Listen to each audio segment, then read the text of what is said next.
Assalomu alaykum, hurmatli tomoshabinlar.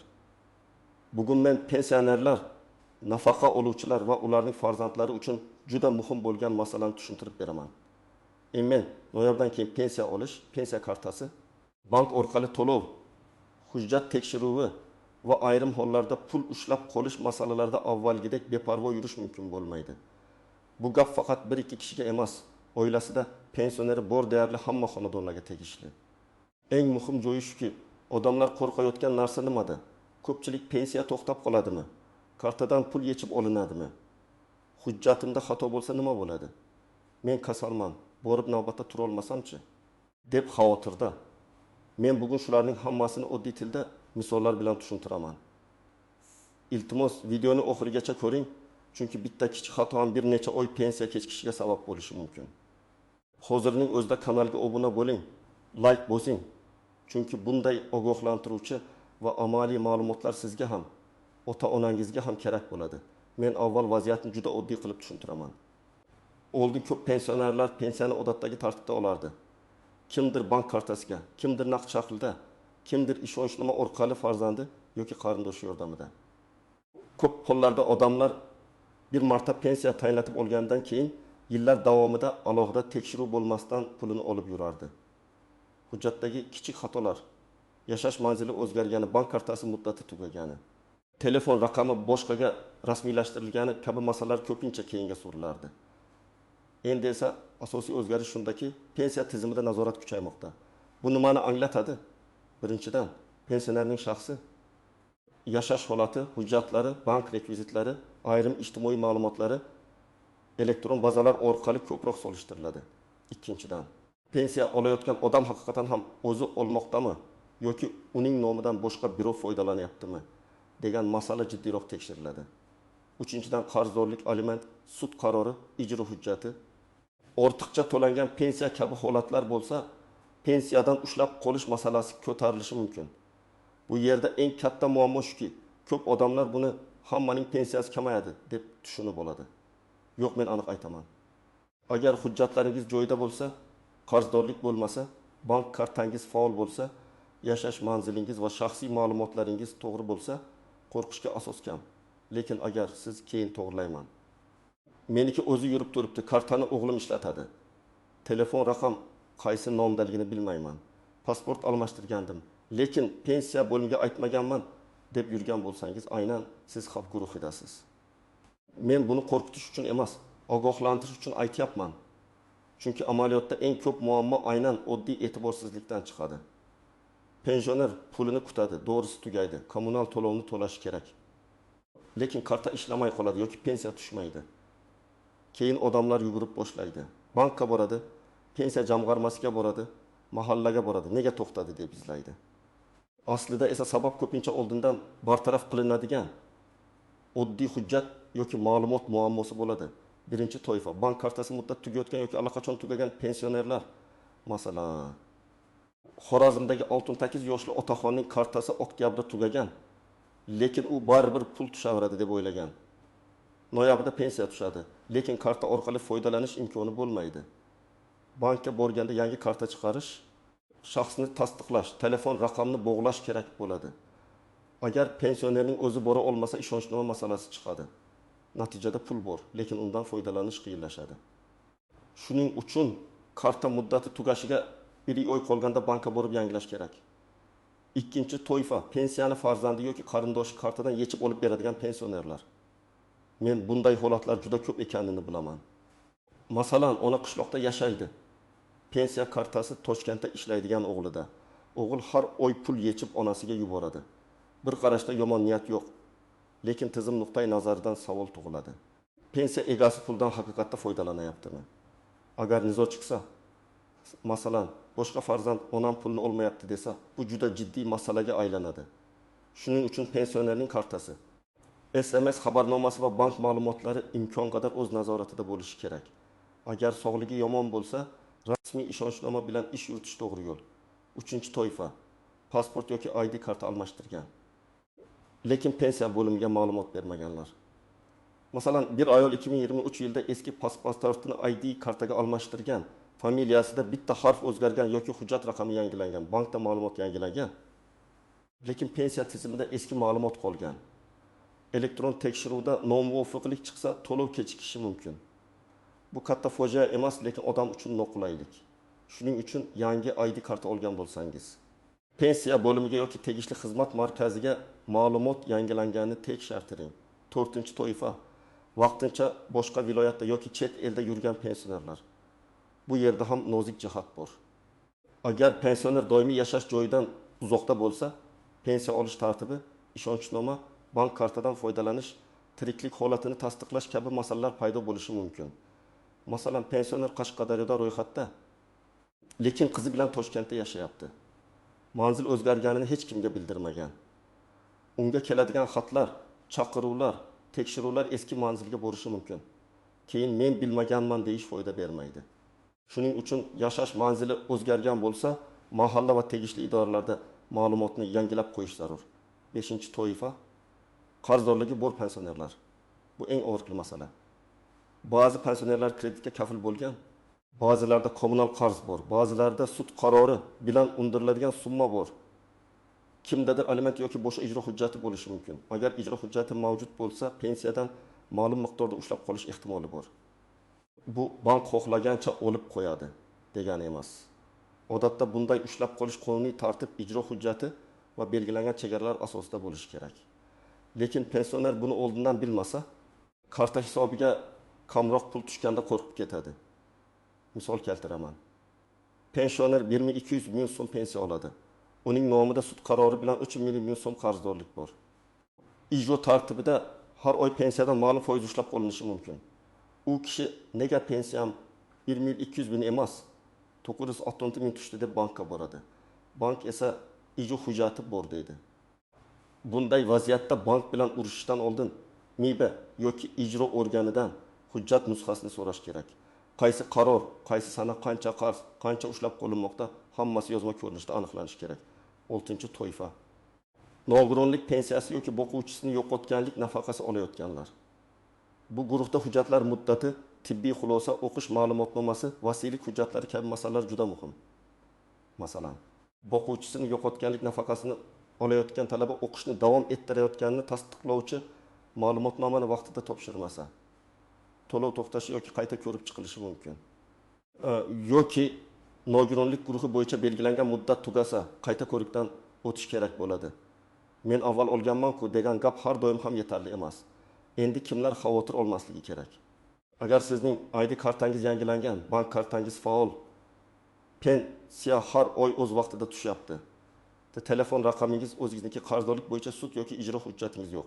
Yashash manzilingiz to'g'ri. Pensiya turiga oid qo'shimcha hujjatlar muddati o'tmagan bo'lsa, katta xavotirga tushmang. Biroq men baribir kamida bir marta hammasini tekshirtirib qo'yishni maslahat beraman. Chunki tekshirtirish 30 daqiqa vaqt oladi. Muammo chiqsa, uni hal qilish esa ba'zan butun kun vaqt oladi. Endi eng muhim nozik jihatlarga o'tamiz. Birinchi nozik jihat, pensiya kartamda pul turibdi. Demak, hammasi joyida degan fikr har doim ham to'g'ri emas.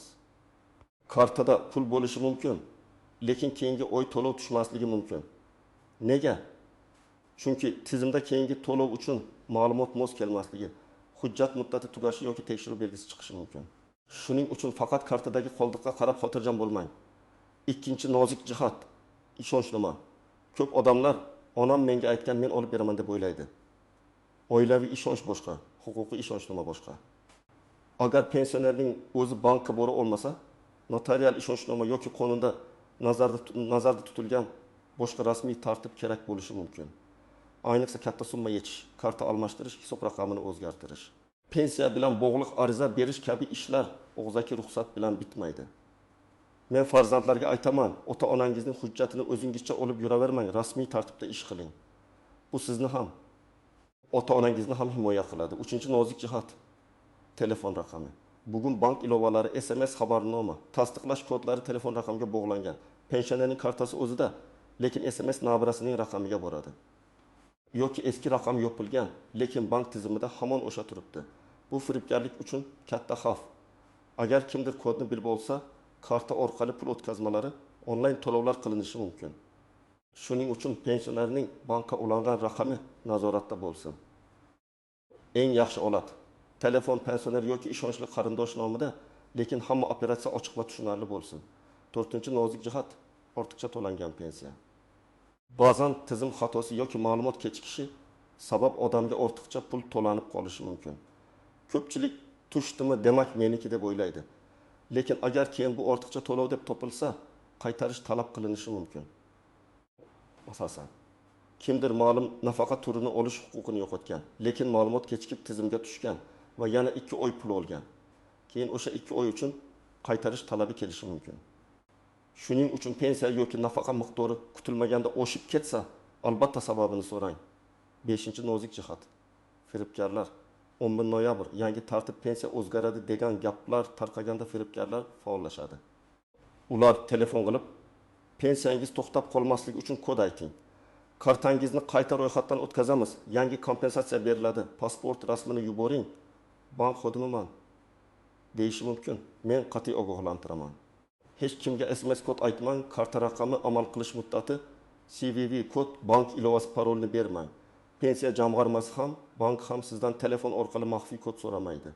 Agar shubhali qo'ng'iroq bo'lsa, darhol telefonni qo'ying va bankning rasmiy raqamiga o'zingiz qo'ng'iroq qiling. 6-nozik jihat. Ijtimoiy tarmoqlardagi vahimali xabarlar. 11 noyabrdan hammaning pensiyasi kesiladi. Pensionerlar pulini ololmaydi. Kartalar bloklanadi kabi gaplar ko'p tarqaladi. Men ekspert sifatida shuni aytaman. Har qanday xabarni rasmiy manbadan tekshiring. Pensiya jamg'armasi, bandlik va kambag'allikni qisqartirish vazirligi, bank rasmiy sahifalari, hukumat portallari mana shular asosiy manba. Telegramdagi noma'lum kanal, tanishning ovozli xabari yoki qo'shnim aytdi degan gap bilan qaror qilmang. Lekin rasmiy tekshiruv zarurati borligini ham inkor qilmang. 7-nozik jihat. Pensiya miqdori kamagandek ko'rinishi mumkin. Ba'zan odamlar kartaga tushgan summani ko'rib pensiyamni kesibdi deydi. Aslida bank krediti bo'yicha avtomatik yechim bo'lgan, kommunal avto to'lov ulangan, MIBI bo'yicha ushlab qolingan yoki karta xizmat haqi yechilgan bo'lishi mumkin. Shuning uchun avvalo bankdan hisobvaraq ko'chirmasini oling. Unda pul qachon tushgani, qachon yechilgani, kimga o'tgani ko'rinadi. Shundan keyin pensiya bo'limiga borish kerakmi yoki bank bilan hal qilinadimi? Aniq bo'ladi. Hujjatlarni tekshiring. Pensionerning ID kartasi yoki pasporti, pensiya guvohnomasi bo'lsa, bank kartasi, telefon raqami, yashash manzili bo'yicha ma'lumotlar bir joyga to'plansin. Agar ID karta yangilangan bo'lsa, eski pasport ma'lumotlari qayerdadir qolmaganini tekshirish kerak. Agar familiya, ism, otasining ismida harf xatosi bo'lsa, buni e'tiborsiz qoldirmang. Masalan, O'g'iloy bir joyda O'g'iloy, boshqa joyda Uguloy bo'lib ketgan bo'lsa, elektron tizimda muammo chiqishi mumkin. Ikkinchi qadam, bankka borib kartani tekshiring. Kartaning amal qilish muddati, SMS xabarnoma ulangan raqam, avtomatik to'lovlar, kredit ushlab qolishlari, karta blok holati tekshirilsin. Bank xodimidan hisobvaraq ko'chirmasini so'rang. Agar pensionerning o'zi bora olmasa, rasmiy ishonchnoma masalasini oldindan hal qiling. Bankka bo'lganda menga umumiy gap aytmang. Kartam faolmi? Pensiya tushadigan hisob raqam to'g'rimi? Telefon raqam to'g'rimi? Avtomatik yechimlar bormi? deb aniq so'rang. 3-qadam, pensiya bo'limi yoki tegishli ijtimoiy xizmat idorasida ma'lumotni tekshiring. U yerga borganda shunchaki hammasi joyidami deb so'ramang. Aniq savollar bering. Mening pensiya turim bo'yicha qo'shimcha hujjat kerakmi? Ma'lumotlarim elektron bazada to'g'rimi? Oxirgi qayta hisob-kitob qachon bo'lgan? To'lov to'xtashiga sabab bo'ladigan belgi yo'qmi? Qarzdorlik yoki ushlab qolish haqida ma'lumot bormi? Agar xodim og'zaki javob bersa ham, muhim masala bo'lsa, yozma ariza qoldiring. 4-qadam, MIB yoki ijro qarzdorligini tekshiring. Agar pensiyadan pul kam tushayotgan bo'lsa yoki qarzdorlikdan shubha qilsangiz, ijro hujjati bor yo'qligini aniqlang. Buning uchun tegishli ijro bo'limiga murojaat qilish. Mavjud elektron xizmatlardan foydalanish yoki yozma so'rov berish mumkin. Sizda quyidagi ma'lumotlar bo'lishi kerak. Qaror raqami, kim foydasiga undirilmoqda, umumiy qarz miqdori, har oy qancha ushlab qolinadi, qancha qoldi. Agar siz qarzga rozi bo'lmasangiz, sud tartibida yoki belgilangan shikoyat tartibida harakat qilish kerak. 5-qadam, ishonchnomani to'g'ri rasmiylashtiring. Agar pensioner yura olmasa, kasal bo'lsa, uzoqda yashasa yoki bank ishlarini farzandi qiladigan bo'lsa, notariusga murojaat qilib, aynan qanday vakolatlar berilayotganini yozdirish kerak. Pensiya olish, bank kartasini almashtirish, hisob varaq bo'yicha ma'lumot olish, ariza berish, pul yechish kabi vakolatlar aniq ko'rsatilgani ma'qul. Umumiy va noaniq ishonchnoma ba'zi joylarda yetarli bo'lmasligi mumkin. 6-qadam, uyda alohida papka tayyorlang. Bu juda oddiy, lekin foydali maslahat. Pensionerning barcha muhim hujjatlari bir papkada tursin. ID karta nusxasi, pensiya hujjatlari, bank shartnomasi yoki karta ma'lumoti, ishonchnoma nusxasi, tibbiy ma'lumotnomalar, nogironlik bo'yicha hujjatlar. O'qish ma'lumotnomasi, mahalla ma'lumotnomasi kerak bo'lsa, ariza nusxalari. Har bir murojaatdan keyin kvitansiya, ariza nusxasi, javob xatini saqlang. Ertaga bahs chiqsa, men bo'lganman degan og'zaki gap emas, hujjat gapiradi. 7-qadam, keksalarni firibgarlardan himoya qiling. Ota-onangizga tushuntiring. Telefon qilgan odam o'zini bank, pensiya bo'limi yoki davlat xodimi deb tanishtirsa ham kod aytilmaydi. Karta rasmi yuborilmaydi. Pasport rasmi telegramdan yuborilmaydi. Pul qo'shib beramiz, kompensatsiya chiqdi, ro'yxatdan o'ting degan havolalarga bosilmaydi.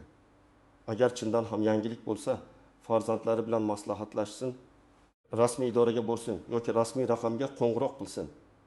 8-qadam, pensiya miqdorini o'zingiz hisoblab boring.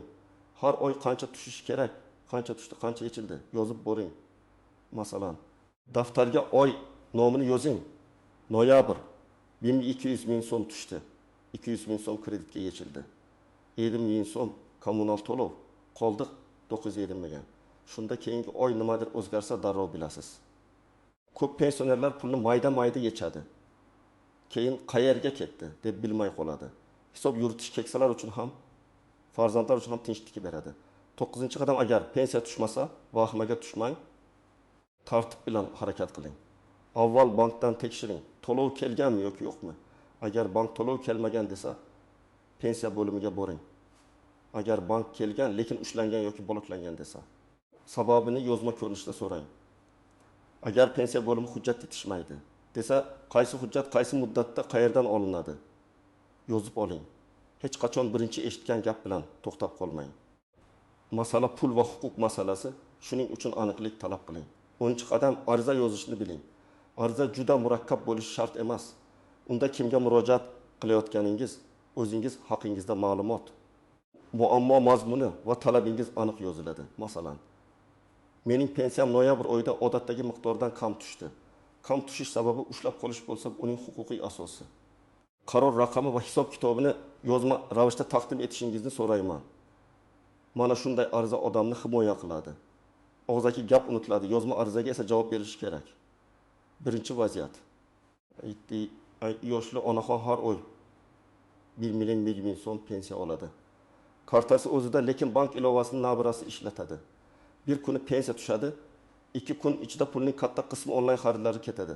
Onaxon bilmaydi. Bankka borishsa, tasdiqlash kodlari o'sha telefonga kelgani ma'lum bo'ladi. Bu yerda kim aybdorligini aniqlash qiyinlashadi. Agar boshidan bank raqami, ilova, SMS faqat ishonchli tartibda boshqarilganda bunday muammo bo'lmasdi.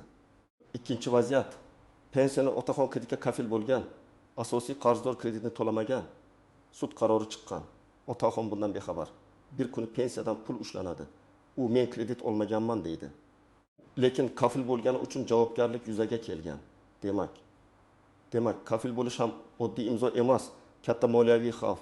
Pensionerlar hech qachon tushunmagan hujjatga imzo qo'ymasligi kerak. Uchinchi vaziyat. Boquvchisini yo'qotganlik nafaqasi olayotgan qiz kollej yoki universitet o'qiydi. O'qish ma'lumotnomasini yangilash kerak bo'lgan, lekin vaqtida topshirmagan. To'lov to'xtaydi. Keyin u idoraga borib ma'lumotnoma olib keladi. To'lov tiklanadi, lekin vaqt ketadi. Shuning uchun muddatli hujjatlar uchun telefon kalendariga eslatma qo'yish kerak. 4-vaziyat. Pensioner chet elga farzandinikiga ketgan. Kartasi O'zbekistonda qolgan, qarindosh pulni yechib turadi. Keyin oilada nizo chiqadi. Boshqa qarindoshlar pul pensionerga yetib bormayapti deb da'vo qiladi. Bunday holatda rasmiy ishonchnoma, pul o'tkazmalar, yozma tasdiqlar bo'lmasa, muammo kattalashadi. Shuning uchun oila ichida-ku deb huquqiy tartibni chetlab o'tmang. Bugungi mavzuning eng muhim xulosasi shuki, 11 noyabrdan keyin pensionerlar uchun asosiy xavf pensiyaning o'zi yo'q bo'lib ketishida emas, balki hujjatdagi xato, bank kartasidagi muammo, telefon raqamdagi beparvolik, qarzdorlik. ishonchnomasiz pul olish va firibgarlik sabab pensiya olish jarayoni qiyinlashishida kim oldindan tekshirsa xotirjam bo'ladi. Kim keyin ko'ramiz desa, eng kerakli paytda yugurib qolishi mumkin. Men sizga maslahat beraman. Bugun ota-onangizning yoki o'zingizning pensiya hujjatlaringizni bir ko'zdan kechiring. Bank kartasi muddatini tekshiring. Telefon raqam kimniki ekanini aniqlang. Pensiya miqdori to'g'ri tushyaptimi? Qarzdorlik yo'qmi? Ishonchnoma kerakmi? Bularni hozirdan hal qiling.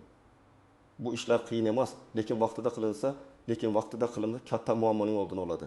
Agar sizning pensiyangiz kamaygan bo'lsa, to'xtagan bo'lsa yoki bank kartangizda tushunarsiz yechimlar bo'lsa, izohlarda vaziyatingizni yozing. Qaysi viloyat, qanday pensiya turi, qancha tushish kerak edi, qancha tushdi, bank nima dedi. Men keyingi videolarda eng ko'p uchrayotgan holatlarni alohida tushuntirib beraman.